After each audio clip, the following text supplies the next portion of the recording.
नाम। नित पथ संगत साधु की आजीवन मुक्त सुख राम। अणभे पद पर कास के दायक सतगुरु राम। अनंत कोटि जन सहाय की ताय करो प्रणाम। सतगुरु कोय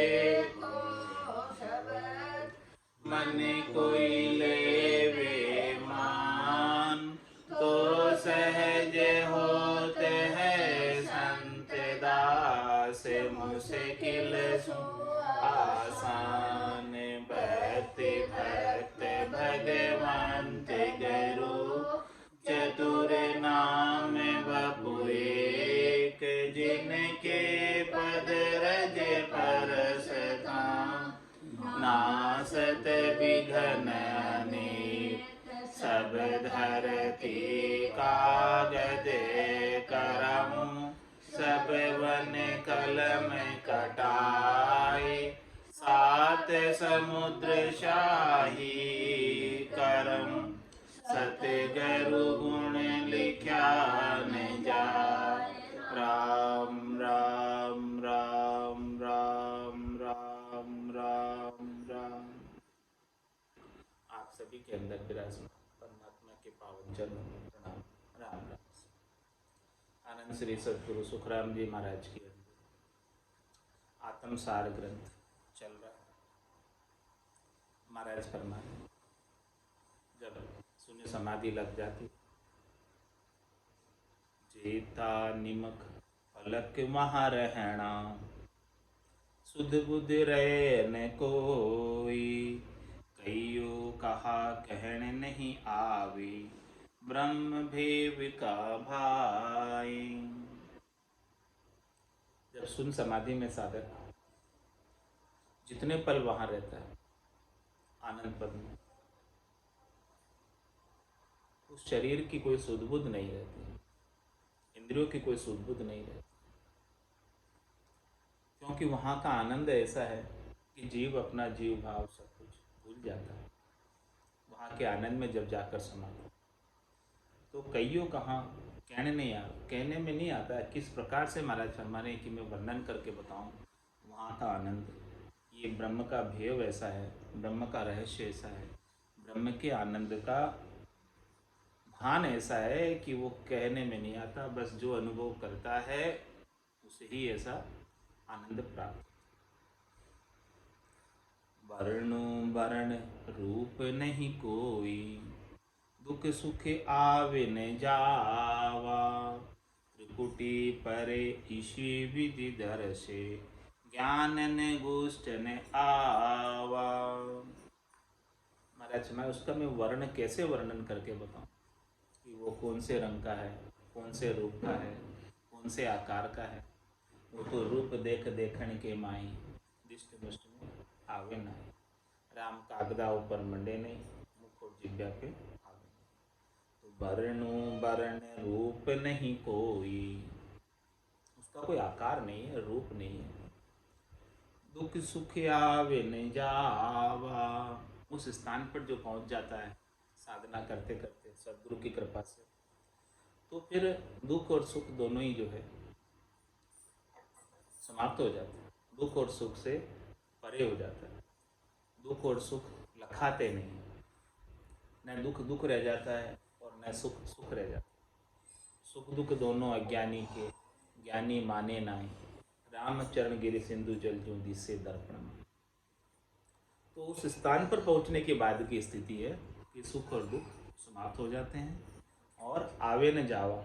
वहाँ जाने के बाद जाना आना जो लगा हुआ है इस त्रिलोकी में, इस भवसागर में, 84 में, वो जाना आना भी मिट जाता है। तो ऐसी स्थिति कब दर्शन में आती है? त्रिकुटी परे ईशी विधि दर से, ज्ञान ने गोष्ठ ने आवा। त्रिकुटी परे ऐसी विधि दरसती। त्रिकुटी को जब पार करके, भंवर गुफा को पार करके, सिद्धशिला को फोड़ विगन मंडल में, विदेही मंडल में शब्द ब्रह्म के साथ जब आत्म चेतन प्रवेश करता है तो ऐसी विधि, ऐसी रीत दर्शन में आती है, अनुभव में आती है कि ज्ञान ने गुष्ट ने गावा। वहाँ पर कुछ भी नहीं है, बिल्कुल शून्य है, शून्य के सिवाय और कुछ भी नहीं है। न तो कोई ज्ञान की गोष्ठी है वहाँ पर, न कोई ज्ञान का गाना है, कुछ भी नहीं करना है और न आना है न जाना है। उस स्थान पर ही हमेशा के लिए आनंद में अवस्थित रहना है। वहाँ कुछ भी नहीं है, शून्य है, शून्य के सिवाय और कुछ भी नहीं है, और आत्मा भी शून्य रूप होकर जाती है।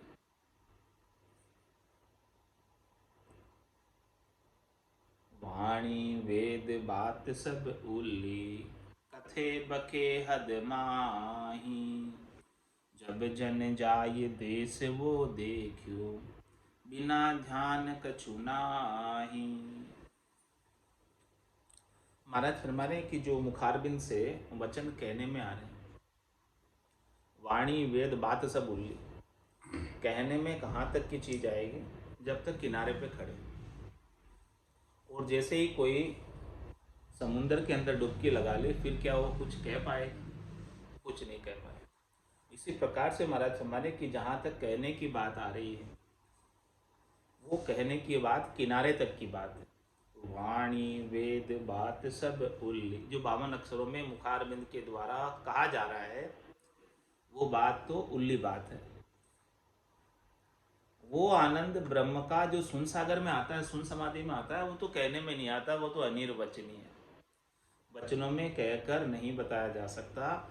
उसे तो केवल सद्गुरु की कृपा से ज्ञान को प्राप्त करके ज्ञान का बोध किया जा सकता, उस आनंद का बोध होता है, उस आनंद की अनुभूति होती है, वर्णन नहीं होता।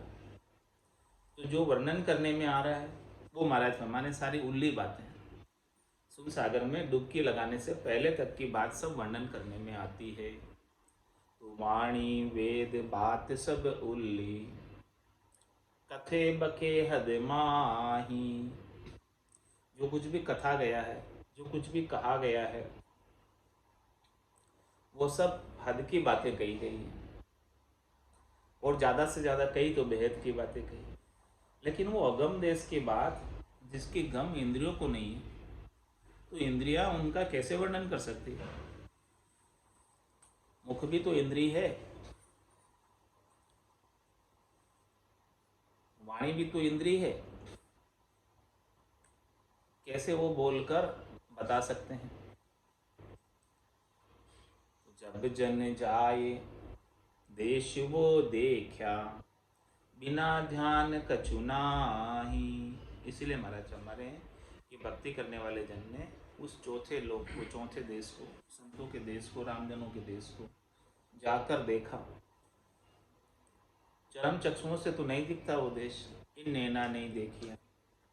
अजब अनुपम चेन, सुखराम सुरत नैन सु देख कर बाकत अब है। ज्ञान चक्षु, सुरत चक्षु, दिव्य चक्षु, ब्रह्म चक्षु जब सदगुरु की कृपा से खुलते हैं तब वो दिखते हैं, तब वो अनुभव में आते हैं। दिव्य नयन माया का खुलिया, ब्रह्म अखंडित सूझे, कै सुखराम ब्रह्म का खुलिया, परम धाम जब सूझे। जब जन जाय देश वो देखा, बिना ध्यान कछु नाई। महाराज हमारे कि वहाँ पर जो सुन समाधि के अंदर ध्यान लगता है, तो ध्यान के सिवाय वहाँ कुछ भी नहीं है। ध्यान का जो आनंद आता है, उस आनंद के सिवाय वहाँ कुछ भी नहीं, बस आनंद ही है, आनंद के अलावा और कुछ नहीं, अन्य कोई चीज नहीं। निरखत निरखत गिगन को सबे चैन मिट जाए, जो नर को सुखे राम कहे, नींद गरा आए। कैसी स्थिति हो जाती है कि ये निरखते निरखते ध्यान लगाते लगाते लगते लगते ध्यान सभी चैन मिट जाते हैं, सुन समाधि में पहुंच जाते हैं। और ऐसी स्थिति होती है कि बहुत गहरी निद्रा को का सुख लेकर आए। बहुत गहरी नींद आती है तो उसके अंदर कैसा सुख आता है, उससे कई गुना ज़्यादा सुख सुन समाधि में आता है। तो जब जन जाए देश वो देखा, बिना ध्यान कछु नाई। आत्म माय अनंत है लीला, सतगुरु हमें दिखाई, जन सुखी राम निरख हुआ निर्भय, प्राण परम गति पाई। महाराज फरमाने हैं कि इस आत्मा के आनंद, अनंत प्रकार के लील विलास, अनंत प्रकार के सुख विलास,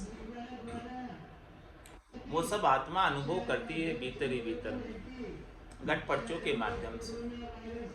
लेकिन ये सारी चीजें जो है आत्मा के आनंद की, घट पर्चों के आनंद की, बताने वाले कौन, भेद देने वाले कौन? ऐसे भेदी जन, ऐसे संत, ऐसे सद्गुरु यदि हमें नहीं मिलते तो क्या हम इस आनंद को प्राप्त कर पाते, आत्मा आनंद को प्राप्त कर पाते?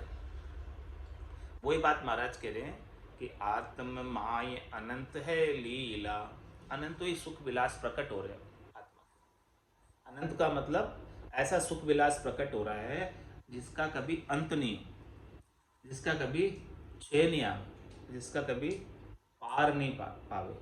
तो आत्म माय अनंत है लीला, सतगुरु हमें दिखाई। सदगुरु ने हमें ऐसा ज्ञान का भेद दिया और उस ज्ञान के भेद के माध्यम से दिव्य नयन खुले, ब्रह्म नयन खुले और हमें ऐसी आत्मा आनंद की, भजनानंद की सारी चीज़ें, सारे गट पर्चे अनुभव में आने लगे। तो महाराज फरमा रहे हैं कि जन सुख राम निरख हुआ निर्भय। जब सदगुरु ने जो ऐसी चैन बताए थे, ऐसी चीज़ें बताई थी कि भाई ऐसा ऐसा रास्ते के चैन ऐलान आएंगे और परम पद के भी ऐसे ऐलान है। तो जब वो ऐलान मिल गए, हमारे चैन मिल गए, जो सदगुरु ने बताए वो सेम टू सेम हमारे गट के भीतर भी प्रकट होने लगे, अनुभव में आने लगे, स्वतः ही ऑटोमेटिक गिव आउट। जन सुखी राम निरख हुआ निर्भय। ऐसे चैनों को, ऐसे आनंद को दिव्य नैनों के द्वारा, ब्रह्म नैनों के द्वारा गट के भीतर ही निरख कर निर्भय हो गए। हाँ, अब अपना काम पक्का बना है, अब हमें जन्म मरण में आने की आवश्यकता नहीं रही। ऐसे चेंज जब प्रकट रहे तो समझो कि काम पक्का हो गया। जन सुखे राम निरख हुआ निर्भय, प्राण परम गति पाए। प्राण को आत्मचेतन, इसको परम गति मिल गई। परम गति क्या है? उस गति को प्राप्त कर लिया जहाँ जाने के बाद कुछ काम शेष नहीं रह जाए, जहाँ जाने के बाद वापस आने की आवश्यकता नहीं रह जाए। परम विश्राम की गति को आत्मचैतन ने निज नाम के माध्यम से, संतों की कृपा से, सदगुरु की कृपा से प्राप्त किया।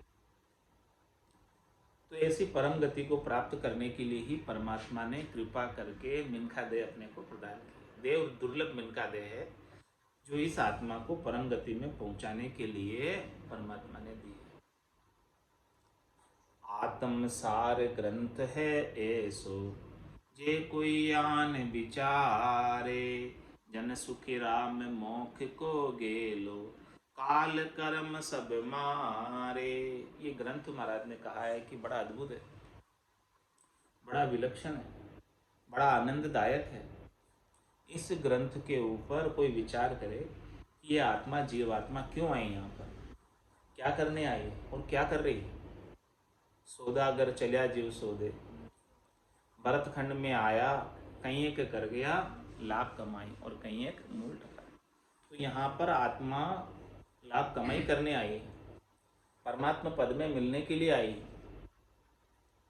आत्म सार ग्रंथ है ऐसो, यही सार चीज है, यही खास चीज है।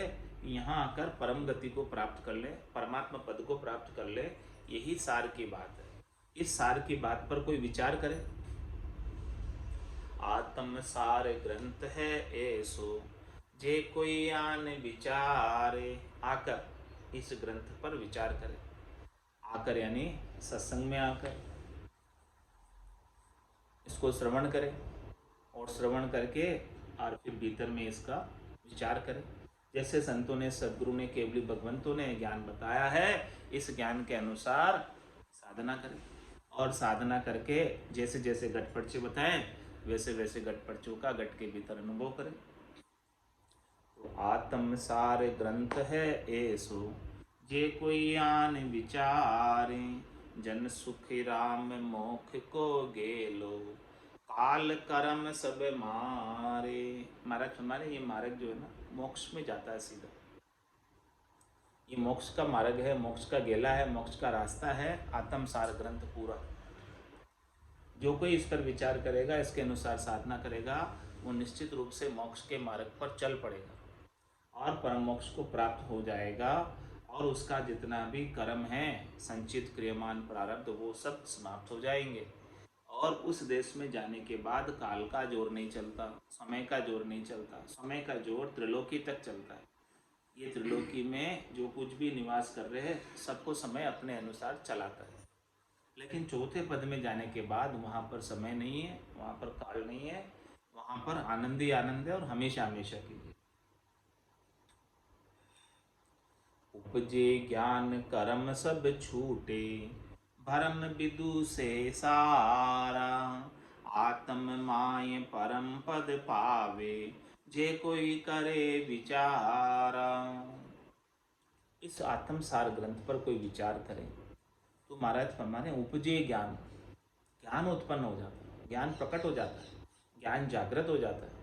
उपजे ज्ञान, और जैसे ही ज्ञान जागृत होगा तो भरम विदु से सारे प्रकार के जो भरम है, शरीर संसार से सुख प्राप्ति के, त्रिलोकी में फल प्राप्ति के जितने भी भरम, नाशवान सुखों के जो भरम है, क्षणिक सुखों के जो भरम है, वो सबका विध्वंस हो जाता है और उस शाश्वत आनंद को प्राप्त होता है। तो उपजे ज्ञान कर्म सब छूटे, कर्म कब छूटेंगे? जब इस प्रकार से भ्रमों का विध्वंस होगा। जब तक भ्रम बने रहेंगे तब तक भ्रमों की पूर्ति के लिए ये जीवात्मा कर्म करती रहेगी, और कर्म करती रहेगी तो कर्म छूट नहीं सकते। तो ये ज्ञान से ही भ्रमों का विध्वंस होगा और भ्रमों के विध्वंस से ही कर्मों का विध्वंस होगा। तो उपजे ज्ञान कर्म सब छूटे, और जब तक कर्मों का विध्वंस नहीं होगा तब तक तो धर्मराय कर्मों का भुगतान पाप और पुण्य के रूप में करवाने के लिए वापस शरीर धराएगा। क्योंकि ब्रह्मा रच्यो गणन को, विष्णु करण प्रतिपाल, शिव रच्यो संहार को, इंद्र बरसन मेघमाल, पाप पुण्य का न्याय को, सिरजो है धर्मराज, संत सिरजा सुखराम के, जीव उदाहरण का। संतों तो जीवों का उद्धार करने के लिए इस धराधाम पर नित्य अवतार धारण कर कर परमात्मा के रूप ही है वो अवतरित हुए। तो उपजे ज्ञान कर्म सब छूटे, भरम विदु से सारा, आत्म माय परम पद पावे, जे कोई करे विचारा। महाराज हमारे हैं कि इस आत्मा, ये आत्मा जो है परम पद के अंदर जाकर समा जाती है। आत्म माय परम पद पावे, ये आत्मा परम पद में जाकर मिल जाती है। ये आत्मा स्वयं परमात्मा रूप ही हो जाती है, राम रूप ही हो जाती है। अब इस आत्मा में और परमात्मा में, राम जी में कोई अंतर नहीं रह जाता है। जैसे बूंद मिले सागर में, पकड़ सके क्या कोई कर्म, यह चैन दर्शा बिना, मत कोई छोड़ो ध्यान, राम चरण के राम बिन सभी ही फोकट।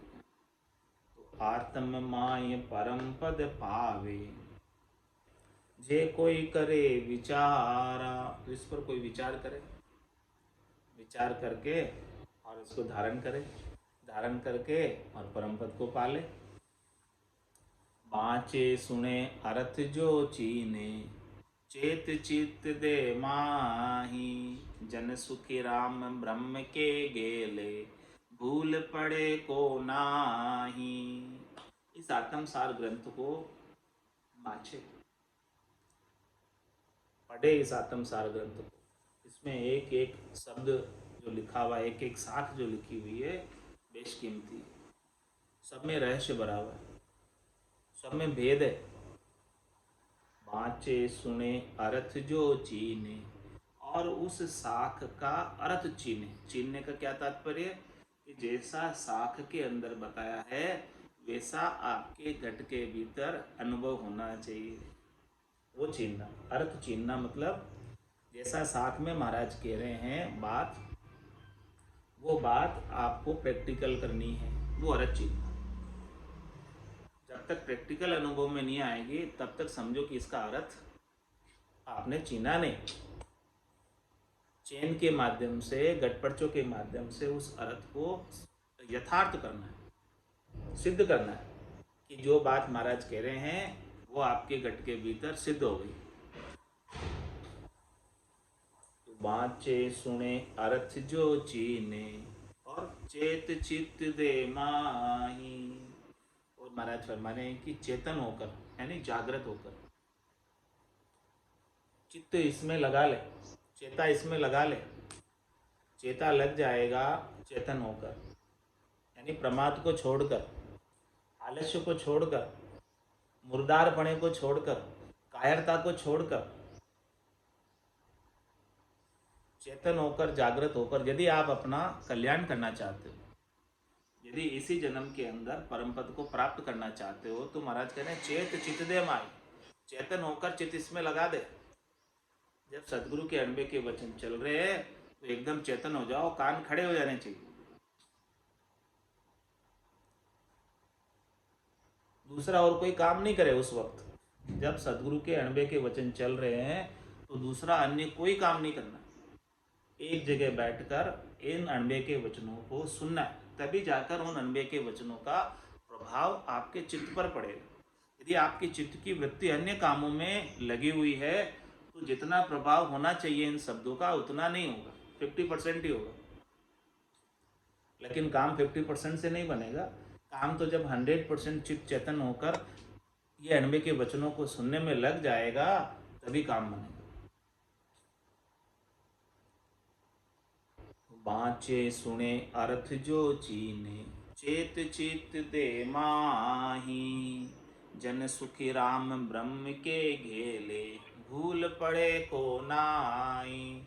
ये ब्रह्म प्राप्ति का गेला है। ये मार्ग जो बताया महाराज ने, ये ब्रह्म प्राप्ति का मार्ग है। इस मार्ग के अंदर कोई चले तो इसमें सारे अंग लक्षण महाराज ने बताए हैं, सारे चेन महाराज ने बताए हैं। साधना शुरू से लगाकर लास्ट तक की बताइए, क्या क्या गट पर्चे होते हैं सब बताए।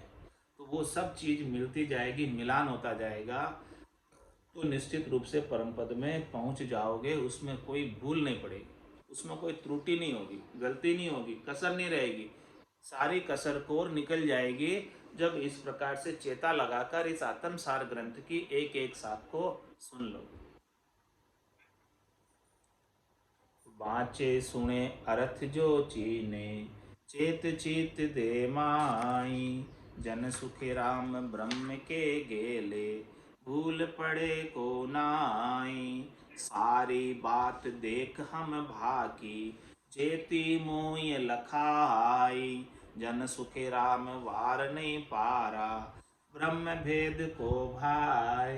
क्या फरमा रहे हैं? ये ब्रह्म का भेद तो अपार है, इसका क्षय नहीं ले सकते, इसका पार नहीं पा सकते। मैंने जितनी बात बताई है उतनी ही बात बताई है जितनी मुझे अनुभव में आई।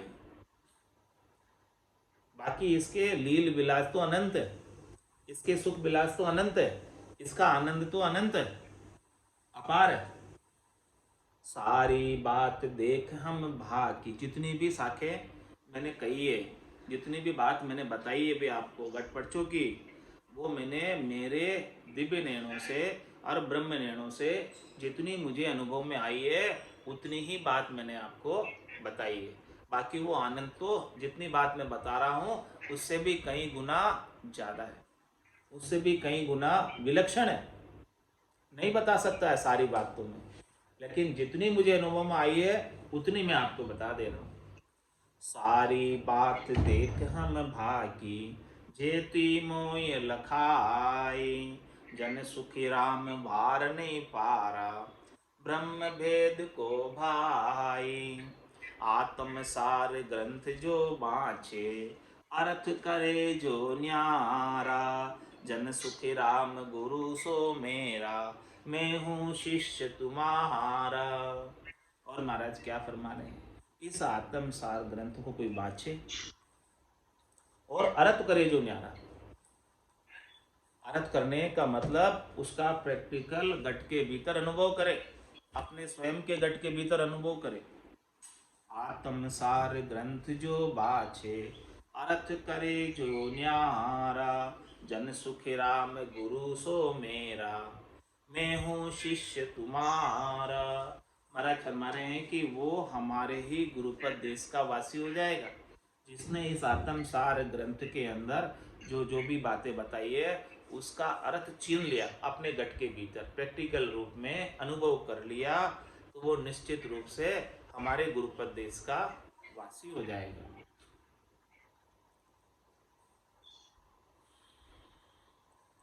पाख पाख कड़ियाँ सब सारी, अर्थ बिना नहीं एको, जन सुखी राम ग्रंथ ओ कियो, साध सिद्ध सब देखो। महाराज फरमाने की इसकी पाख पाख कड़ियाँ कड़ियाँ, यानी इसकी एक एक शाख, ये सब इसके पाख हैं, कड़ियाँ हैं, एक एक अक्षर, एक एक शब्द। अर्थ बिना नहीं एको, एक भी शब्द जो है मैंने इसमें बिना अर्थ के नहीं लिखा है, बिना अर्थ के नहीं कहा है। हर एक शब्द का इसमें अर्थ है, हर एक शब्द इसमें इम्पोर्टेंट है, हर एक शब्द इसमें महत्वपूर्ण है। एक शब्द को भी आप लोपना नहीं, ऐसा कह रहे। जन सुखी राम ग्रंथ ओ कियो, साध सिद्ध सब देखो। सबके लिए कह रहे महाराज, साधना करने वाले जन हो चाहे सिद्ध जन हो, जिसने अपनी साधना को सिद्ध कर लिया वो भी देखो। इसमें आपको और आगे की रहस्य की बात मिलेगी। जितनी बार इसको पढ़ोगे उतनी बार नया नया रहस्य इसमें से उजागर होगा। तो इस ग्रंथ को देखो, इस ग्रंथ को बाँचो, इस ग्रंथ को सुनो, इस ग्रंथ का अर्थ चीनो, और जितनी बार इसका अर्थ करने बैठोगे उतनी बार नया नया अर्थ निकलेगा। अर्थ करे जो न्यारा, आगे से आगे की बात खुलेगी, इसमें रहस्य के ऊपर से पर्दे हटेंगे। तो पांख पांख कलियां सब सारी, अर्थ बिना नहीं एको। एक एक परत हटती जाएगी, ऊपर से ऊपर एक एक पर्दा हटता जाएगा और साधक आगे से आगे पहुंचता जाएगा।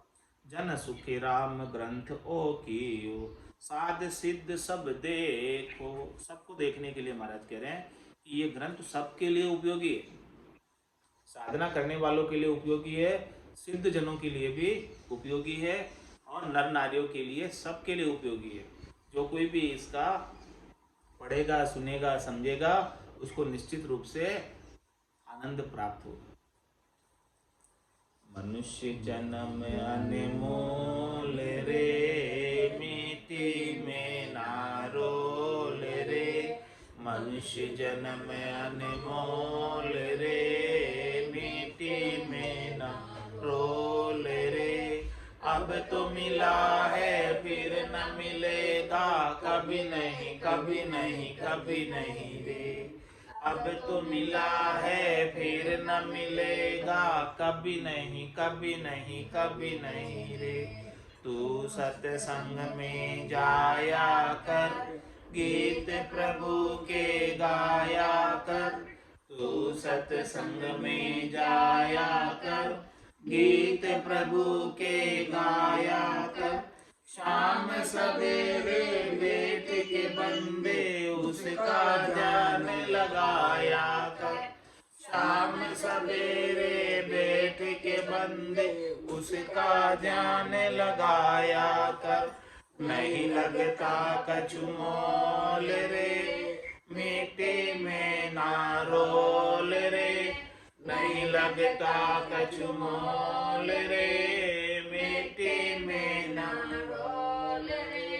अब तो मिला है फिर न मिलेगा, कभी नहीं कभी नहीं कभी नहीं रे।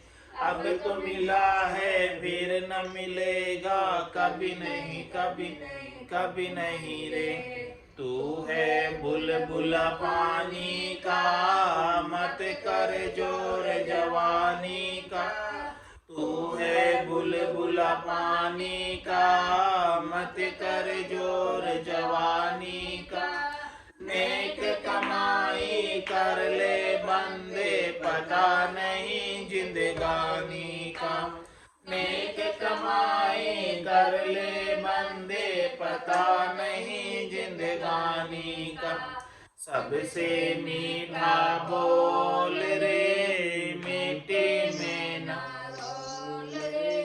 सबसे मीठा बोल रे, मीठी में ना रोल रे। अब तो मिला है फिर न मिलेगा, कभी नहीं कभी नहीं कभी नहीं रे। अब तो मिला है फिर न मिलेगा, कभी नहीं कभी नहीं कभी नहीं रे। मतलब का संसार है, नहीं शिकायत वार है। मतलब का संसार है, नहीं शिकायत वार है। संभल संभल कर चलना बंदे, फूल नहीं अंगार है। संभल संभल कर चलना बंदे, फूल नहीं अंगार है। मन की आंखें खोल रे, मिट्टी में ना रोल रे। मन की आंखें खोल रे, मिट्टी में ना रोल रे। अब तो मिला है फिर न मिलेगा, कभी नहीं कभी नहीं कभी नहीं रे। अब तो मिला है फिर न मिलेगा, कभी नहीं कभी नहीं कभी नहीं रे। सतगुरु परम उदार है, ज्ञान के भंडार है। सतगुरु परम उदार है, ज्ञान के भंडार है।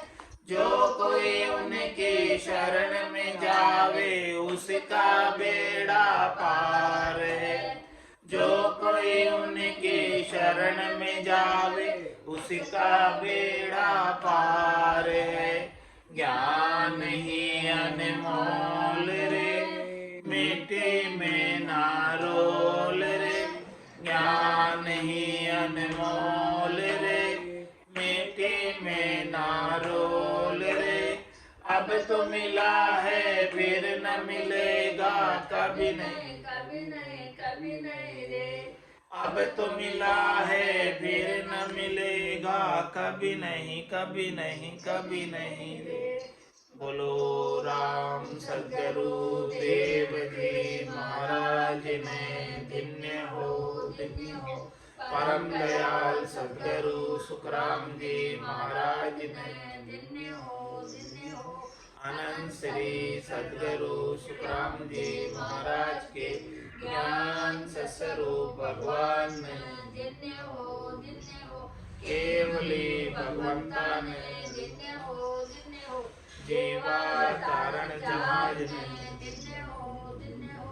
मोक्ष के मालिका ने धन्य हो धन्य हो। अनंत कोटि संतान ने धन्य हो धन्य हो। राम सभा में राम